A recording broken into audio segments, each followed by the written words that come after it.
Martin, welcome to episode 97 of Eliminating Rounds. It wasn't 95 twice like last time, and we didn't upload this one. Well, hopefully we won't upload this one twice.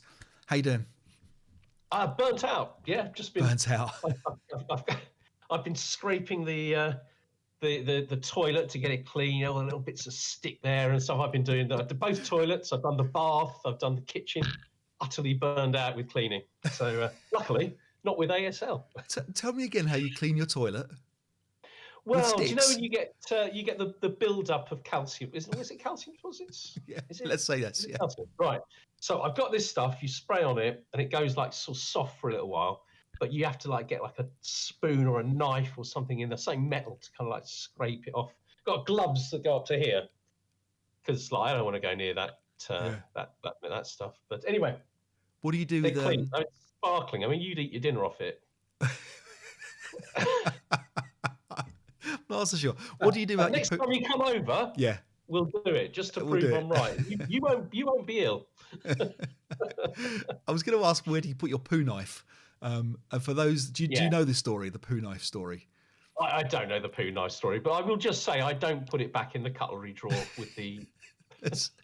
I will not tell the story right now. There is a famous Reddit thread that's the poo knife story, and it's absolutely golden. I'll tell it to you afterwards, man. But if you get yourself a chance, look up the poo knife story on Reddit. It's classic. Okay. Anyway, Martin, we have an action-packed show today. We have the conclusion of our Samari Glees campaign game. Who'd have thought it? We got through a campaign.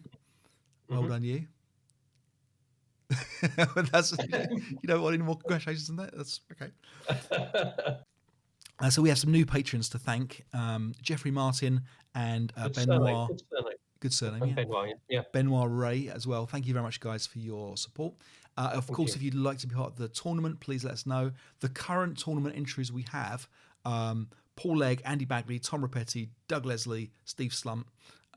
So obviously you and me. So guys, if I've missed you or for whatever reason you've said yes and I've not let you down, let me know again, please. You can either send an email directly to me if you know it, or which is dave.ramsey@gmail.com, or you can do aslscenarioarchive@gmail.com, or drop a comment on the YouTube, let us know, and we will get you in the tournament. Lots of interesting support for the idea of getting scenario designers to choose their favourite scenarios for a tournament. We will do that, and so that's a really good idea, and we've had some good suggestions so far. You want to talk about burnout? Well, do you know what? I was going to talk about a correction first, if that's all right. Yeah. Okay, so I got to apologise that I made a mistake when I talked about who won the is it Bounding Fire tournament last in November. So me and Eric Gerstenberg were drinking while the final was on between Martin Vicker and Toby Pilling, and we were going, well, whose is this bottle of whiskey, and like, are we allowed to drink it? And it belonged to Martin Vicker, who was getting a bit annoyed with us about it because he could hear us talking, came over and opened it and said, help yourselves. And that makes him a winner in my book, okay? So that's my explanation. So me and Eric were drinking this very nice whiskey, and Toby Pilling won the game. So I don't know what state I must have been in by the time the game ended or whatever. I'm not sure. But I was mistaken last week. Toby Pilling came first. Martin Vicker was the runner-up in the final. Okay. But both winners in their own way, in my book. And it's crazy that we've got to 97 episodes, and that's the first mistake you've made on It's air. absolutely unbelievable. It's crazy. It's unbelievable. Yeah, it ruins. It's the first in my life. Well, there you go. That's okay. Burnout. Let's talk about burnout. We touched on it before, so I've already talked about my side of it, where I feel like ASL sometimes has a run of bad things to you. You've got a slightly different burnout kind of thing. Yeah, I've got two actually. So the first one is early on in my ASL career, I met a guy, I can't remember his name now, but he was definitely like a face on the scene because he was at the first couple of tournaments I went to.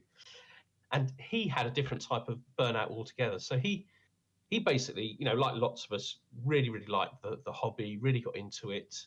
He wanted to get up the ladder, up the Crusaders ladder, being the top 10% or whatever it was, where his sort of target, his sort of idea of success. And he said he spent 7 years studying the rules, playing regularly, going to tournaments, building up his score, getting better and better. And when I was talking to him, he went, I kind of got there, really. And I just sort of had a little word with myself and said, is this really what I want to do in my life? And I've never seen him since, interestingly. I mean, I hope he still plays somewhere now and again or whatever, but very nice chap. And it occurred to me that, it is quite easy for it to be taken a bit too seriously sometimes. It's a hobby, isn't it? It's, when I look back on my life and try to think what were my achievements, it won't be that I beat you in Burn Gurkha Burn in 2007 or something like that. Yeah, no, because you won that game. But you know what I mean? You got to remember it's a hobby. It's an insignificant. It's a minor part of your life in a way, in comparison to other things. But yeah, with me, I think it's just simply, just playing too much. I mean, there was one point where I used to play you twice a week in the evenings. Was it Monday and Wednesday? Was that I know, something like that. I used to play David Schofield on Sunday, and me and Tim Bunce used to squeeze a game. So that's like sort of four times a week. It's just before my wife left me. I don't know what went wrong, but it's and it was just too much. It was just too much, because sometimes it can feel a bit like a job, It's actually quite hard work sometimes, isn't it? I had to revise the glider rules the other day. I had to revise the night rules. It's trying to set up a defense, and this might go wrong, that might go wrong. It actually feels like quite hard work sometimes. So I think I've been through a couple of phases where I just couldn't be bothered to get the stuff out. I'd still perhaps give you a game once every 6 months or something like that, when we were playing like irregularly. But that'd be all that I'd be sort of doing. But it comes back, I always you see people selling all their stuff on eBay. No, that's it. I've had enough now. That's the last double six it's gonna drive me mad. And they sell it all off. It's a nightmare rebuilding that set, isn't it? It's which they invariably end up having to do, I think. Yeah. So we talked a little bit about this with Indy as well, and it's interesting because so I was explaining to Indy like kind of a little bit more in depth what I talked about on the video, and along the lines of it becomes a little bit bad. I don't ever want to be like a bad sport, and I don't ever want to be like kind of like, and I was becoming aware of being a little bit frustrated about it and stuff like that. And I'm thinking this is not a good look. It's not what I want to be doing. And so and he was asking like, well, are you thinking about like, is this do you regret all the money you put into ASL? And I couldn't be further from that. I don't think I'll ever. I think I've said this before, but I think ASL has been the best. I don't even want to say £5,000 maybe I've spent. I don't know what the total is, but it's probably been the best £5,000 I've spent in terms of a hobby on anything. Just because, and even now, and we're going to talk about in a bit, Twilight of the Reich, which is an expensive product. Okay, so Twilight of the Reich is, I think, $130, £130. We'll end up buying it for in the UK. It's an expensive product for, I think, what it is, and that's fine. I understand that there's a lot of costs involved and things. And I think we might play maybe 2, maybe 3 scenarios from that. And I will think that I'll have got value for money from that, and I appreciate that many people won't necessarily agree with that, and that's okay. But so I don't have any regrets at all about, even if like, and it would never be my last scenario that we've like, okay, right, I've had enough. It's been such a big part of my life that I don't regret any of it, but it's still difficult. And I think maybe that's part of it, that when it becomes so much of your life, if you're not enjoying it for whatever reason, it does become a big loss. And there is it's almost like a grieving process if you're not playing because you've fallen out of love with the game, or you've just got too many things on, or whatever. And I think that's why people come back to it, just because you've got that attachment. Other games people will play, and Toby dropped me a note and said a very similar thing. Sometimes when he has a string of bad luck, he kind of gets a little bit of burnout from it. And with Toby, it's not going to be poor play necessarily. I know he'll have a higher standard than we'll have. But he said he just takes a break, plays different games, and often just comes back to it. And I think that's the thing, in that most games don't really compare to the depth and the breadth that ASL offers for us. I mean, that's the. Toby talks about the ebbs and flows, his enthusiasm, ebbs and flows. I think that's just totally natural. But you're absolutely right. There are very there are very few games that I can think of which have the ability to kind of keep somebody for decades. I mean, in a way, sort of, although I don't play it, something like Warhammer perhaps has that similar kind of, because you know, you've got multiple situations that you can play, which actually there's a lot of similarities, I think, between ASL and Warhammer in that respect. But you know, my first game was D-Day, Avalon Hill's D-Day, and I loved it when I was 11 years old, and I had to buy it because mine had literally disintegrated. It was just like a pile of dust in the cupboard. And so I bought a really good condition one. I got it out. I thought, I'm gonna just play this like solo just for old time's sake. I was bored within minutes. Really? Minutes. It's just too simple. Yeah. Too simple a game. Doesn't have the kind of the depth of something like ASL. So I think people are always going to come back to it. But it's perfectly natural to have a break. You know, it's a good thing to do. And that's the last thing I thought to say about it is, like, because we love it so much, you know, it's like that thing about like only the people that love you can hurt you kind of thing. In that, if you didn't care for something, you wouldn't, like, if I'm playing a game of, I don't know, Kalis or Settlers or whatever, and I have a bad set of run, I don't care. I don't care about it enough. I care about ESL enough to be like, I want to enjoy every scenario, and I want to enjoy the ups and downs. And maybe there's something to do with that, where because we enjoy it so much. So, you know, that's so we're interested to hear about your burnout stories and you know, how you've coped with it. Have you had to sell your stuff, buy it back again? I don't know. That definitely isn't uncommon in the hobby. And often it's because, you know, people change, you know, their lifestyle, don't they? I think they sell maybe in their early 30s when, you know, there's priorities and bits and pieces, and then suddenly trying to buy it all back, you know, 10 years later. But okay, all right. Well, that's burnout. We're going to talk about Toby's going to do us a little conversation about elimination soon, so that can be later on. Shall we talk about the SME, the final day? Okay, right. We're going to the final day. Yeah, absolutely. Okay. All right, Martin. So here we go. This is the situation, the night scenario. Yep. Want to talk us through where we all are and what's going on? Yeah. So if people can see over on the right hand side, I've got like a significant force, kind of on that, you know, around Fauville. But the key thing is St. Mary-Église, which is the area where you've got lots of no move counters and things. So what I've got to do, really, the Germans are almost certainly going to defeat the American forces that are in St. Mary-Église itself. This is the cavalry on that right hand side that are trying to get into the village quickly, and if they can get in there quick enough, the balance tips in my favour. And I think if they're a bit slow, the balance remains in your side. Right. I think is the key thing. And you've got a number of hip units as well in here because of the night setup. Yeah, because the night setup, I've got I think I've got 4 hip squads. Right. But because it's night, I can also set up single man counters and machine guns. Well, support weapons hip. Right. So it gives you quite a lot of possibility of concealing your intentions. You also get concealment counters equal to the number of squads or multi-man counters that you have. So I've got a fair number of dummies as well in that central section. Right. And for my part, I'm literally just trying to take this building here, which is it's a church. So there's a little bit of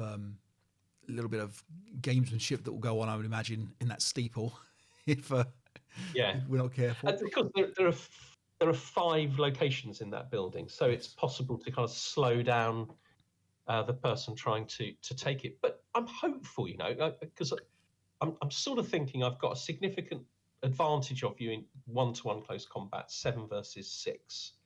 7 versus 4. So I've got 3-to-2 against you in close combat. Mm-hmm. I'm hoping to whittle you down a little bit. That's a part of my plan, really. No, so you may take the building, but I'll have whittled you away. Exactly. And obviously there's 3 victory conditions. Obviously one won't happen, which is the firepower on the road to the right-hand side. That's not what I'm going for. So there's one where we've got to obviously take this church, and the other one is we've got to keep 14 points worth of infantry.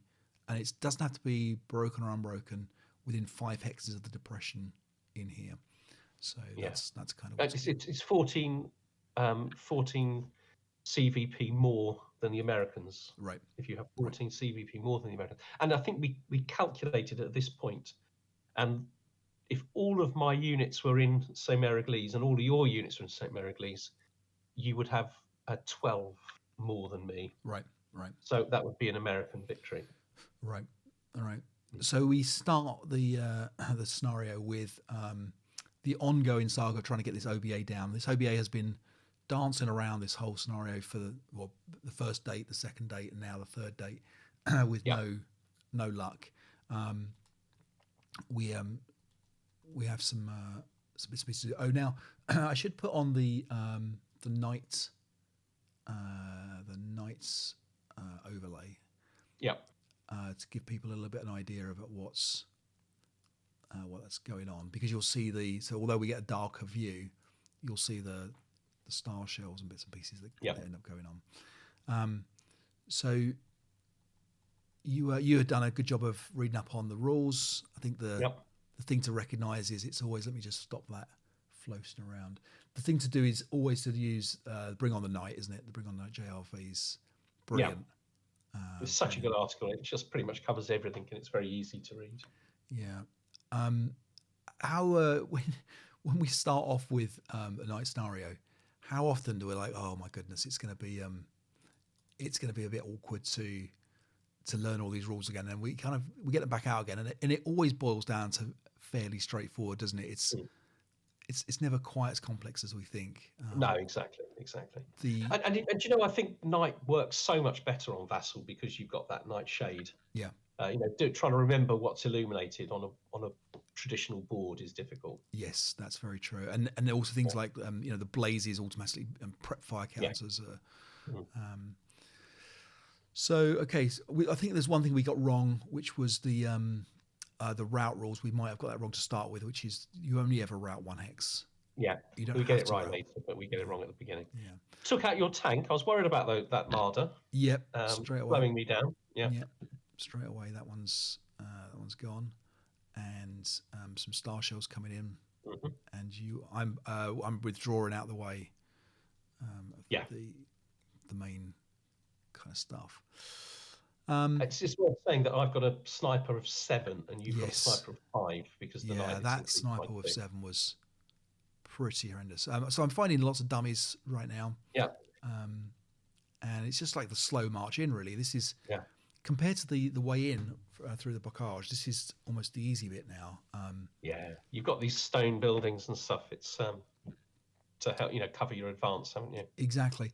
And one of the interesting things as well is that when you're pulling in this kind of amount of force, because the way the campaign game allows you to regroup everything, although you look quite scattered to start with, as long as they are in a coherent setup area, suddenly you bring them all together. And this is the big difference between what would be a long scenario where there's just dribs and drabs coming in all sorts of angles. The whole kind of force just concentrates itself again. So we bump in, we get a little bit. You kill me with a hip unit, get a couple of melees straight away. In here and here, and I start to do quite well in my melee. The spotting round. Okay, so the spotting round is going to come down potentially in this area here. And I'm planning on bringing it down very soon. We'll have to wait and see what it does for its first shot of the game. But meanwhile, like I say, the cavalry are arriving. You recall my Marder. So that felt good. That's all the tanks out, all your Marders out the way. Yep. And you are regrouping. But that force, and again, I can't quite tell how many hip guys you've got left in the town. But there's 2 more in the town as things stand. But I've still got the heavy machine gun and the medium machine gun hip at the moment. Right. So I win that close combat with a 1-1. Lost a whole squad. That was a whole squad against. I didn't even need to attack, really.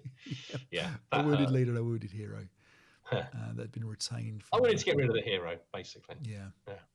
Yeah, and that was even lucky that he got retained from the last one. Yes, that's right. Yeah. Yeah. So we have guys pushing on.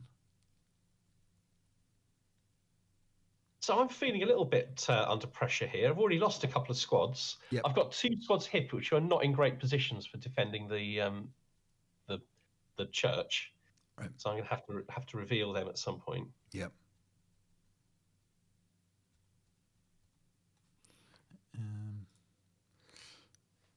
So we just got to the end of that log file there. So do you know where your hip guys are? Yeah, are they? Yes.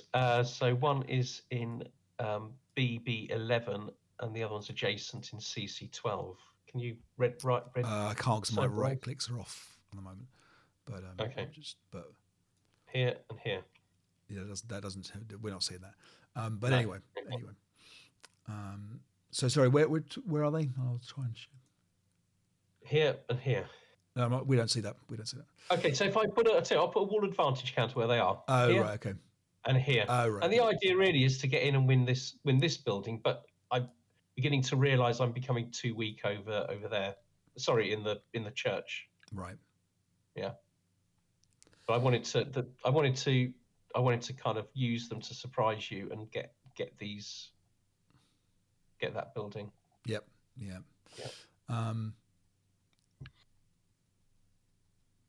So okay, the OBA, I think we pull a red chip, at the wrong spot, so the OBA goes away again. Yeah, and you thought about giving up the hobby again. Yeah.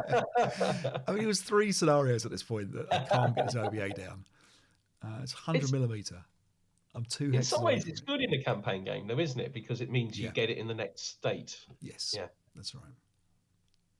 Yeah. So we bring the spotting round back down. It's landed on himself. Yeah. You are starting to manipulate your guys in and around the church. Yeah. It's worth noting as well that this is potentially as few as 5 full turns, because on the 6th turn the game could end. Now it's turn 3, so I've got 3 full turns to minimum to capture that. Yeah. The Marder is recalled. Sniper's doing its job. Oh, right. Okay. So I bring down the FFE. So the FFE comes down. It rubbles a building with my 2 heroic. Yeah. Finally dead. Yeah. Of my guys. Also broke one of my guys in the open. But it did take out the heavy machine gun squad and the leader directing it. The medium machine gun squad, I think, survives. That's right. But pinned, yeah. Yeah, but it does. But now the next problem with this OBA is now I can't get close to the church. Yeah, it's really interesting. Yeah. So now I'm stuck with it, which is a little bit awkward. Yeah. And it's 100mm. I can't walk into it. No. Some more good results from my close combat. Yeah.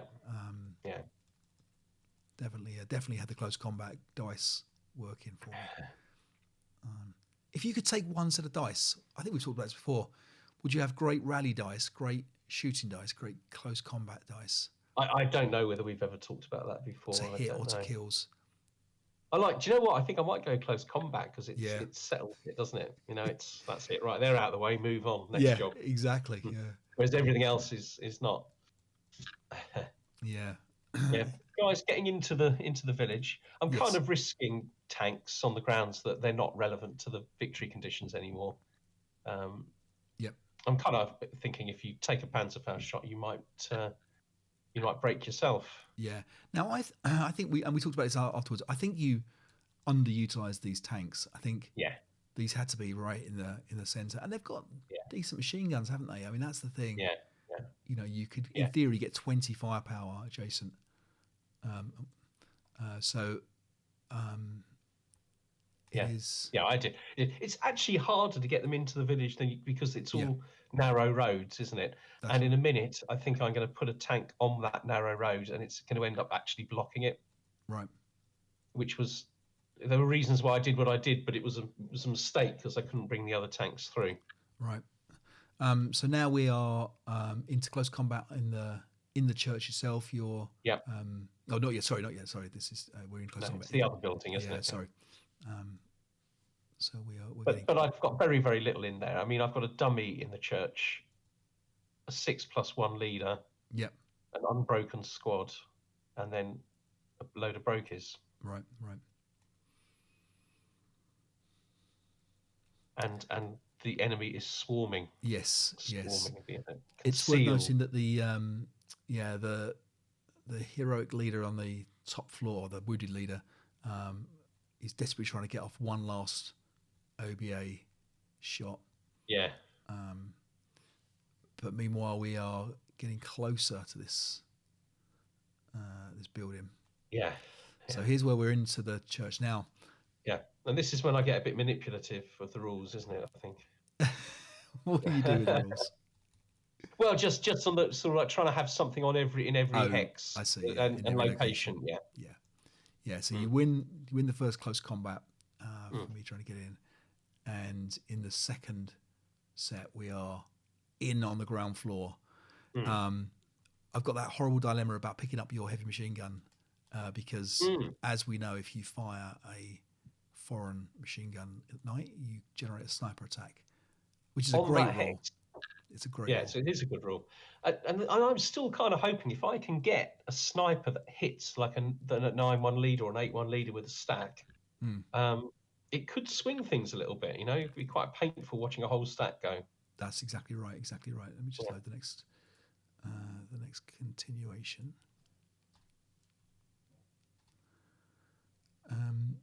So we've got, let's have a look in here. So at the moment we've got me at the ground floor. You've got a broken guy on the second floor or the first level. And in the main steeple area, you are still relatively strong, but obviously now the challenge is for me is that you will potentially route upstairs, route again upstairs with like a leader or whatever, and I will lose because I can't get in. Yeah, and I can't shoot. And that's exactly the plan. Yeah. Now, it's interestingly, nice to see my infantry starting to get in though into the buildings. That's right. Now, you could potentially play points to extend the game out as part of your game, and I can potentially bring them down. Now, I think for me, I kind of wasn't sure whether I needed to finish on turn 6, after turn 6, before turn 6. You know, it was very difficult in terms of knowing. But the other rule that we've got to remember as well is that the DMs don't come off unless you roll under your morale for the, which is a very nice rule as well for for the night. So we can see that we're getting kind of closer and closer. And it's going to come down to. Let's load the next continuation. So we're on turn 4. Your turn 4. Yeah. So you've only got one more guaranteed turn left. That's right. So potentially one more turn left to get everything sorted out. It's me moving in what I thought was a lot of strength. Yeah. But it doesn't all go my way. Right. So if we look now, so you've got broken squad on the ground floor, broken leader on the second or the first floor, and the 6-1 right at the top, which is where the 6-1 should be, isn't he? Like hiding in the steeple. It's where I would be. That's right. Yeah. And I've got a lot to do in this turn. So I attempt. If you don't do it, the game's over. Well, not quite over because you can still win with the squad thing, but then you've got to go around trying to kill the squads. That's right. So I try and bring the OBA down heroically on my own leader. This is the plan to kind of just try and swallow up as many of your guys as I can, that's it's not very successful. And then we're doing some big shots, and so here I've got like 36 shots and 30 shots and whatever's going on up here. I'm breaking stuff. I'm rolling double 6s. But then finally, I do get some breaks on you. You do, yeah. And we get rid of the half squad that's broken. So now you're level 1, level 2, and potentially the last turn of the game. Although you've still got a turn, so I've still got a shot at you. Yes. So. Yeah, you've potentially got a lot of things firing at the 6+1 on the top floor, haven't you? That's right. That's right. But I don't have to surrender. I can hang in there. Even if broken is no good, you've got to. If you leave it to that point, you have to get a KIA. That's right. Exactly. So we jump in. Now you've broken or will about to break this leader with the radio. And there's an interesting little rules snippet there. Yeah, you've broken loads of my squads as well on that right hand side of the building at this point. Yes, that's right. Yeah, there's a whole 4 or 5 squads broke. Yeah. The tanks can't get into the town. I blocked it with my own vehicles. Yeah, he got a couple of good shots off though. The 105. He's going to take out the leader. So we're at the bottom of the thing. We're firing up now to try and take out the guy. And what happens? We get a sniper, and the sniper hits the 6-1 and kills the 6-1 at the top of the thing, which is it's a huge thing really, because that allows me to only focus on this broken half squad. Well, there's a broken leader now. It's gone up to the second floor instead. Yeah. Okay. Yeah. So completely surrounded. Yeah. There's some close combat. And that, of course, goes. Yeah, it goes pretty much my way. We've got. There's. I was expecting to brush through the your screen on the right hand side. In fact, it broke half my force, killed the other half in close combat. Right. But I've still got enormous firepower. Like even then, it comes back. Yep. But time is getting tight now. That's right. Now I rally. Right, you control the building now, don't you? Not yet. So you're still. Yeah, you do. You do. No, you've got a level 2. No, I've still got the leader, haven't I? Yeah. On level 2. Yeah. Okay. And my leader is broken here.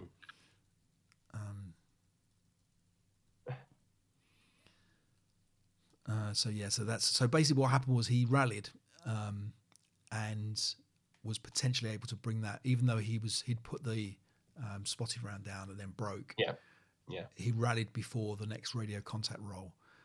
So therefore was able to potentially do it, but you shot him again, broke him. Yeah. But at this point I shoot and kill the leader. Final leader. Yeah, and that was fairly unlucky because you still needed to roll. So I got the morale check. You failed the morale check, and then you've got to roll 4, 5, or 6 to kill him, and you unluckily rolled a 5, and then rolled a 1 straight away for the sniper run. And we were saying if that was the other way around, you potentially would win this anyway. Yeah. Well, but maybe, but the idea being that because now I've got the building. So you will win now unless I'm able to regain control of the building. And I was seriously thinking maybe I should almost resign here because it's difficult to see how I'm going to do that. Yeah. But we press on to see. We're certainly going to finish the turn, aren't we? And then we press on to see what starts to happen. Yeah, and I think at this point is. Yeah, so at this point you resign here. This is the This is the resignation point. I've stopped myself from getting the tanks in that potentially could have stopped you gaining control of the building. We kind of thought if I drove a tank into the building, risked going into the cellar and all that, I could have stopped you from the control switching to you. Perhaps if I'd done that the turn before. Actually, even this turn, because this was my turn, wasn't it? That's right. Yeah, that's right. Yeah, you need to. The other thing is that even after you capture the building, we're thinking about me resigning, but everything is broken in what should I use here? Like you then move on, we play on a little bit and you break everything in that hex. Yeah, I see. Yeah. I'll turn the thingies back on again. Hang on, let's just turn the red circles back on again. Yeah. Okay, yeah, you can do the red circles again now. Okay, right. So, yeah, so everything in this hex breaks. Yep. The half the force in this hex is broken. We still got 2 squads broken in that hex, and we're locked in melee. It just felt right now. There's no way. And this unit is broken in melee. So yeah. It was obvious that I wasn't going to be able to win, so I resigned at this point. Yeah. I'd have to recapture the building and have less than have almost a force that's only 14 CVP less than yours within 5 hexes of there. Yeah. There's no way I was going to do both of those. So it was good fun, wasn't it? It was good fun. I thought it was a very good campaign game. Yeah. I think it would be a reasonably good first campaign game because the process in between the dates is so much simpler. There's not much purchases really. You roll a bit of dice and you get 1 point, 2 point, or 3 points, and that decides which reinforcement group you get. It's much more simple. You're not making quite big decisions in between. And having played it, it's got quite a simple kind of structure to it, isn't it? Really, it's a fight for St. Mary Glees with German reinforcements on the second date, American reinforcements really on the third date. So it's interesting. Yeah, it was interesting. I enjoyed it. A big thanks to Indy, by the way, who supplied my copy of this. Maybe yours as well. Indeed supplied mine. Yeah, brilliant. Okay, well, thank you to Indy for that. No, really, really appreciate it. I wonder for this campaign how different each player would turn out. Whether it would be fairly similar, where you would have effectively a big mash of counters in the middle that you'd be fighting over at this point in the scenario. It seems to be that's where the campaign game wants to go. It seemed very difficult to hold on to that road on the right hand side here, and I basically just didn't even bother really. I don't. Yeah, I think no, you didn't really. These two things. I wonder what the other two campaign games are like. If they feel significantly different, or there is that same focus on St. Mary Glees, that would be interesting. One of the things I felt you did was spend an awful lot of time looking for these guns rather than just run down the road.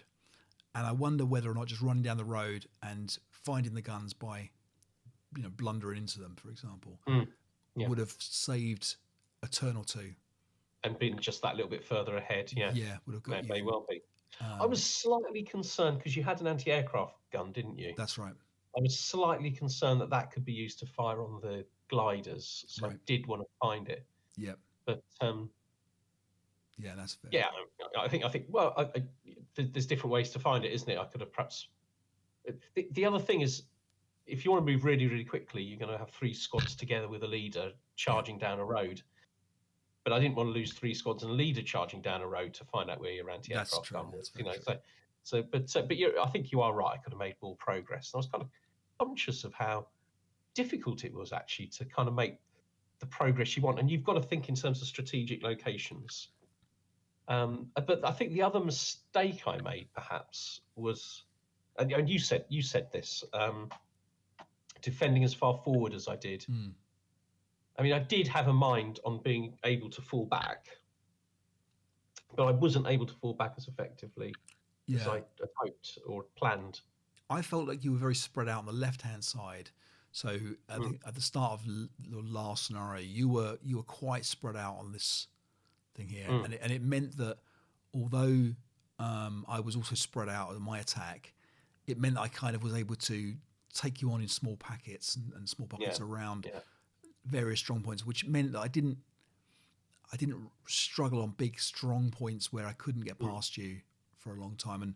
And you had the brilliant spot with the heavy machine gun in the town where you were just, I think was it here, was it? I think, and it held me up for so long. And I think if you'd have had more of those kind of strong points that I had to try and get past, I would have really struggled. And I thought I was struggling, to be fair. And it's bizarre because I think like that point of the scenario where at the end of the second day or the second date where you are kind of exhausted, like from your, most stuff broken and everything. And then suddenly for it all to come back again, all to be concentrated back into you've got this force again that is really quite useful. So yeah, very good. The variable turn ending, I'm not sure I love. I like the fact that you can sway it with your points, but I think it feels a little bit unsatisfying if you know that, for example, let's say, for example, I couldn't get that last building because of one leader, and I roll poorly on the end of turn scenario. Roll a 1 on that then that's the end of the game, and you've lost for that reason. Yeah. But then I think it's important to get away from it mattering that much who wins. I agree with you. When it's on something like that, I do accept that that's true. Yeah. But what it creates is the tension, because you sort of feel as though you've got to capture that building by turn 5, because if you don't, there's a 1 in 6, which is a not insignificant chance of losing it on a dice roll. That's right. You're right. And indeed, if you survive, even if you haven't captured it, there's the chance of a 1 or a 2 the next time, isn't there? But I do get what you mean about that. Like if this was a tournament, it was a campaign game. Yeah, wouldn't that be something? Can you imagine? When we're all retired. But yeah, you can imagine, the World Championship campaign games being decided. Oh, it's on the 1. You kind of. Oh, that's a bit harsh. Okay, all right. Well, that was good. Anyway, but I appreciate it. It was good. It was good. Good game, and appreciate it. We should talk briefly before we're going to talk into Toby's section about the MMP Hall of Fame, which got announced. So I was talking to you about this a little bit earlier. So for those that didn't see it, MMP. I haven't seen it actually. Yeah, you've seen it now? No. Oh, okay. All right. So for those that haven't, basically, MMP launched the Hall of Fame, and they've put scenarios and they've put people involved, key people in the hobby. Really good idea.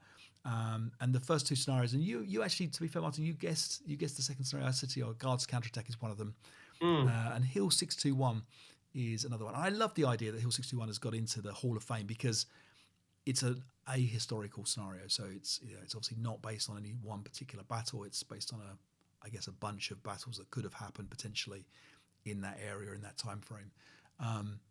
But I like the idea that MMP gives the kind of like a thumbs up to the idea of that not every campaign has to be completely historical. Now I know that some people will not appreciate that, and that's fair. I mean, I'm not, that's different people play ASL for different reasons.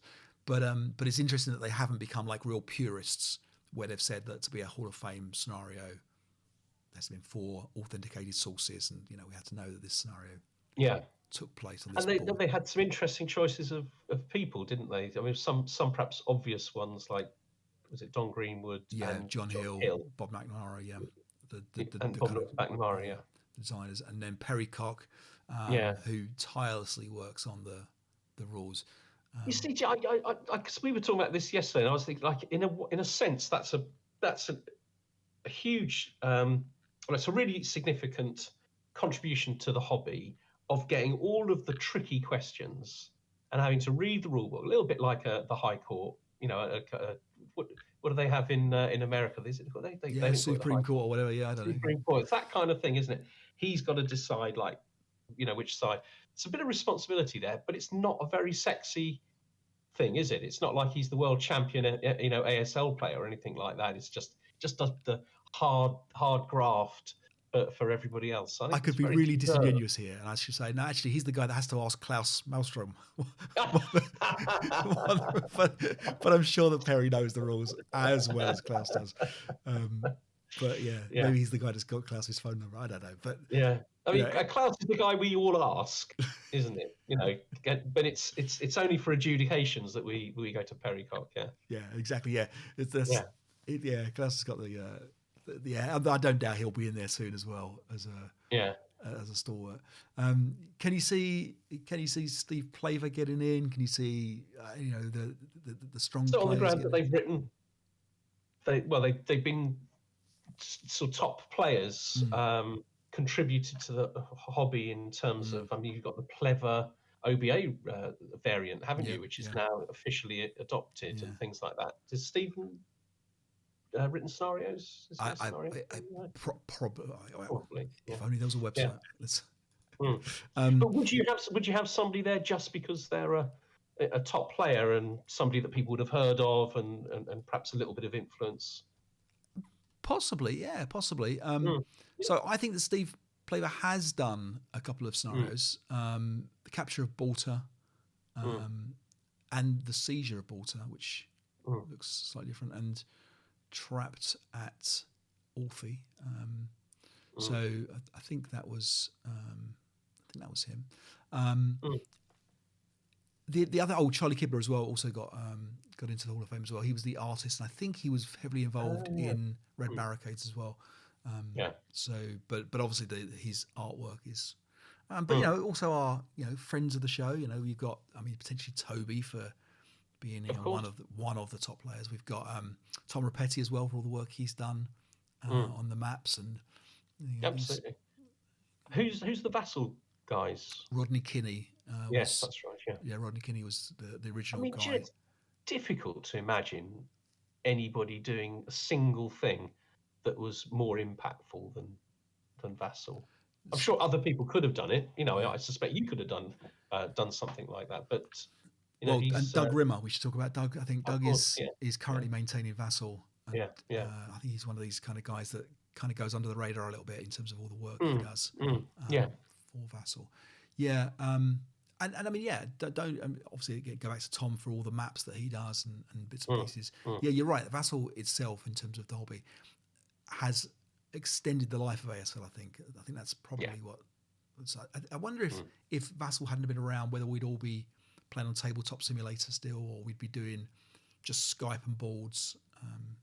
How people would, because presumably people would still be playing at some point. I think it seems very, very difficult to me to not imagine now that somebody wouldn't have come up with some solution to the problem of playing online.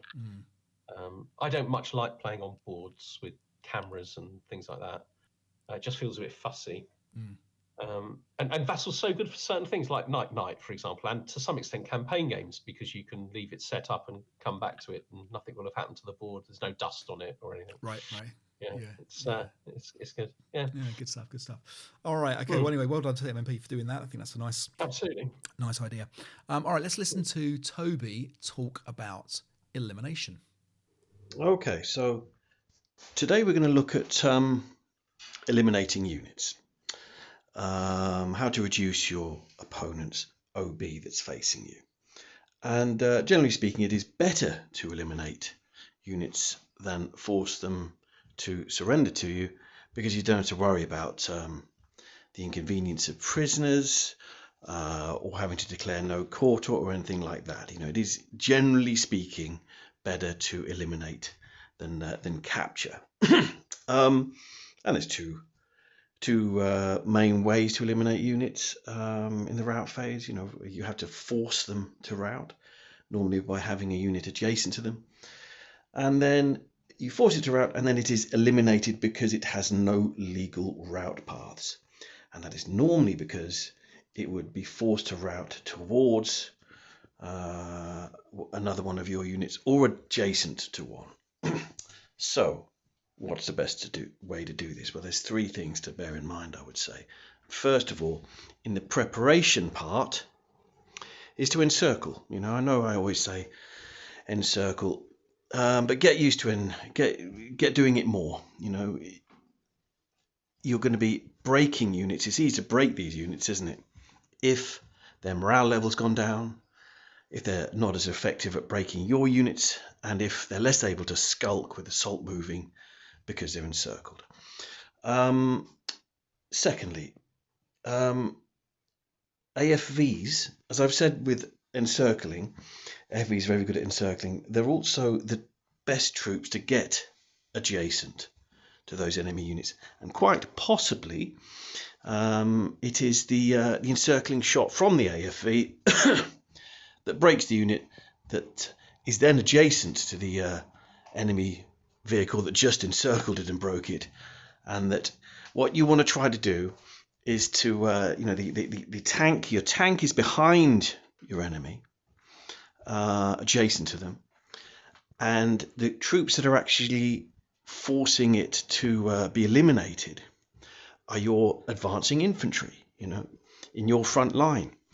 So he can't advance towards them, he can't rout towards them, so then he's eliminated. And that is the best way of doing it. There are other ways, but basically forcing units to be destroyed because they can't route is best done with AFVs,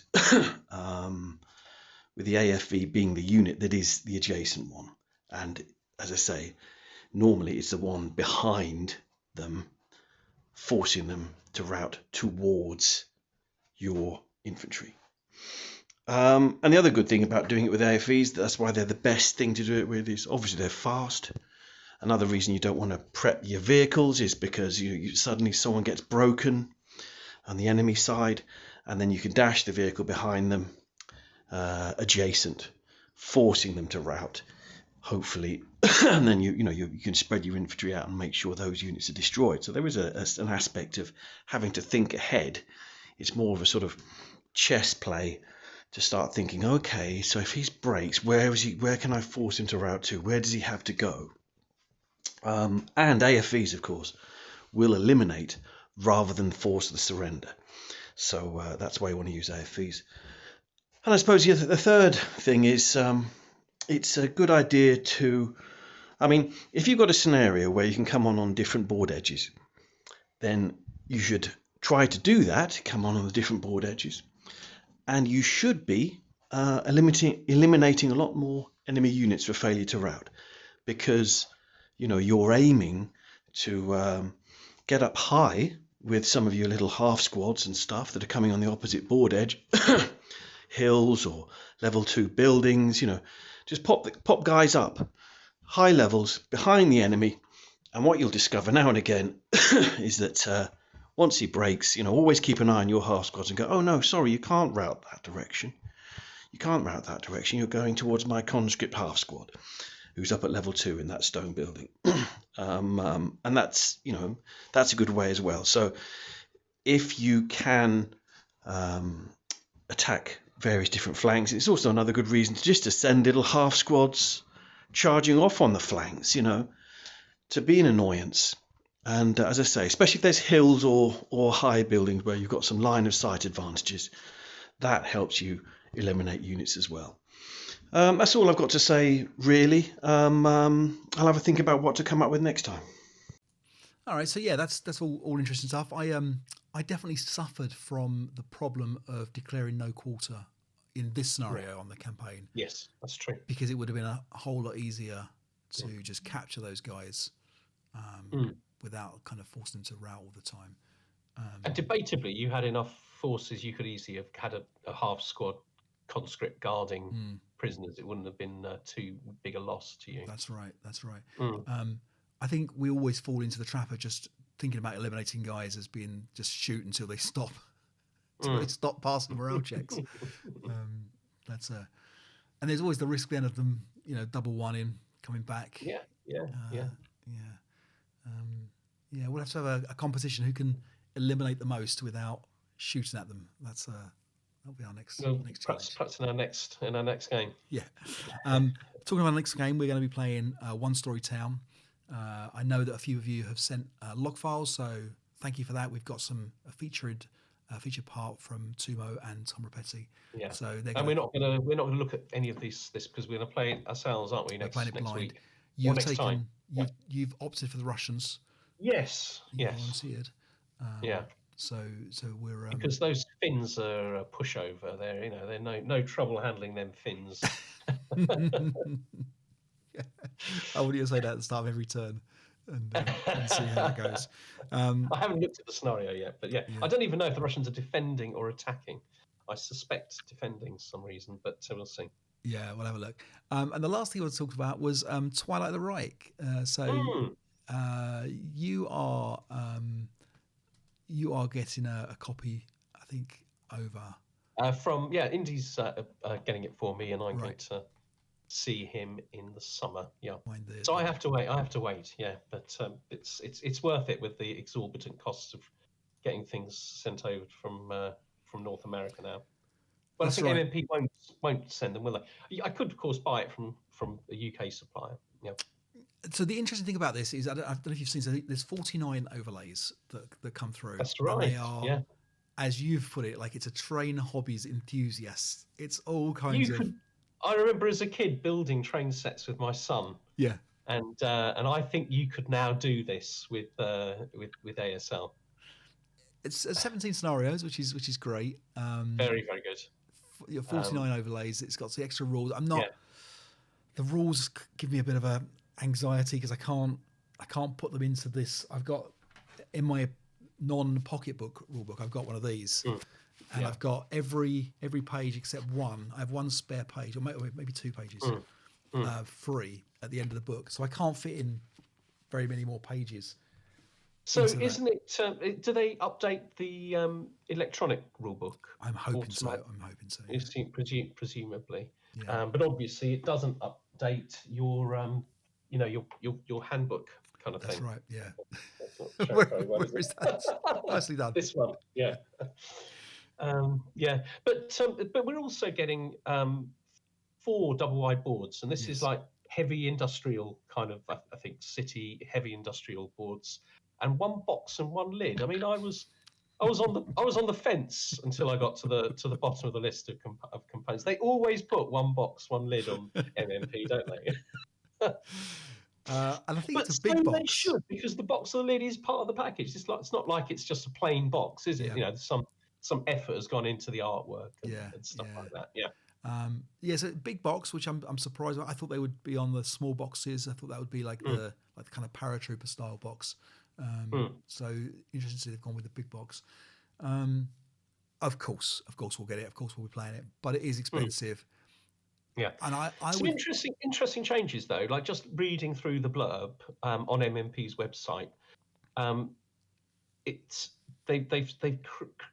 so if I read it exactly, so I don't get this right. So it says the scenarios are all crafted to enhance the uncertainty typically faced by an attacker in ASL, utilizing special rules applicable to all scenarios that, among other things, provide the defender with additional tools at setup. So that might be quite interesting. Replayability enhanced with the kind of the debris generation process changing, etc.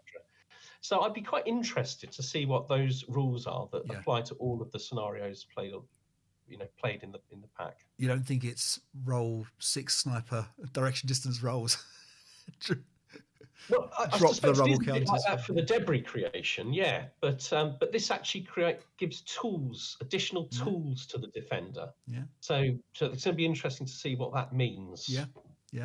And that's in addition to the debris generation. Yeah. And we've got the OB purchase and weapons, which is something that and the fortifications, which is something that Death to Fascism did on their packs, where they kind of give you a little budget and a little shopping list. You could it may well be that's what it is, but they're very specific. They say rules that apply to all of the scenarios. So interesting. Well, we'll wait and see. I'm hopeful that either I'll get it as a present or I'll buy it myself from the kids or whatever. But you say we'll play 2 or 3. I bet we'll end up playing more than that. I suspect. Well, I look forward to it. I will look forward to it. Other than that, I think, final thing, Patreon giveaway from last week. Let's just confirm who is in that. All right. So we have 2 people involved. We have Tyler Forsyth, who was nominated by Indies. He's a new Patreon and is into ASL, has just started off and hasn't really got any deluxe stuff. We also have someone who asked to be involved in the giveaway on the original video that I uploaded. If you remember, the YouTube cut it off halfway through, so I had to re-upload. When I re-uploaded it, we lose all the comments. I've still got the video set to private on YouTube, but I lose all the comments. So I don't have that person's comment. So heads or 1 or whatever is Tyler Martin. Tails is our mystery benefactor. Who we will ask. So I've got the random number generator, and number 1 is Tyler. Yep. And number 2 is the mystery person. Yes. Okay, and it is rolling now. It's number 2. Number 2. That's helpful, isn't it? The mystery. It's the person we don't know who they are. Okay. So if the mystery person could let me know that it was them, that I apologise, we haven't got their name anymore. But yeah, they let me know. And I will. Although I will check. You know what, I might contact and say it was me. Yeah, I know. Yeah. I've got a feeling that actually I might know how to do this because I get we've got it. Peter. We got it. It's Peter. I've got it. So we'll be in touch, Peter. Peter AI, Peter Owl. I'm not quite sure if that's an L or a capital I.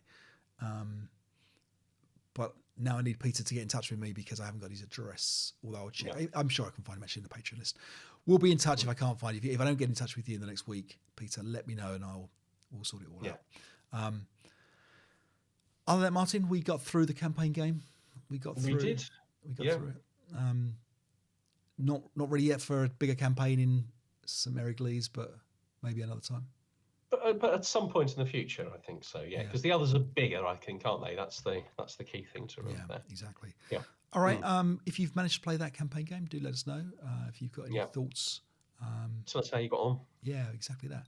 And until then, if you get a chance to play One Story Town, please do and send us a log file, and we'll be in touch with details. If you want to be in the Patreon tournament, let me know.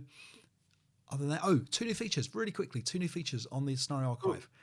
2 people got in touch with me asking me about this feature, and I added it because they asked me to, so that's absolutely fine. The first one is something I've been meaning to do for a long time. The articles now can be searched. So if you go onto the articles page on Scenario Archive, Martin, you can do it right now. You can be wowed. Right. Okay. Articles. I asked for this 15 years ago. That's really, really good news. Well, yeah, you So feel free. So where would I search? Just under advanced search? No. Go to the articles page. Okay. Articles list. Is that the one? Yeah. Yep. And then at the top, it's got article search title or description. So it's only a word search for things in the title, basically. Or the description, or description of it. There's 2. Or description. Yeah. Okay. Excellent. Yeah. That's a really good feature, Dave. Try it out, Martin. Try it. Okay. All right. I'm going to find about the night, because that's topical. So I just put in the word night, and it comes up. The Chestnuts of Normandy and there's 1, 2, 3, 4, 5, 6 articles here. I can click on them, but I won't be able to read them, will I? Exactly. Yeah. They don't have the photos. It tells me where they are. Yeah. That's super. Yeah. Brilliant. All right, that's that. And the other one was someone asked me for a feature. I think it was Nate asked me for a feature. He likes to play scenarios based on a particular day, but not the year. So, Christmas Day or whatever. And there's no way to search for just Christmas Day or, the 3rd of May or whatever it is. Now on the archive, you can do that. So you can search for just that. And it's on the advanced search next So you would have to go through each year. You'd have to put 3rd of May 1940 and then work your way through the war. Yeah, exactly. So now you can just do 3rd of May and see that. It just gets better and better. Indeed. All right, buddy. That's all I've got. Until next time, thanks again, everybody. See you soon. Take care. Bye-bye.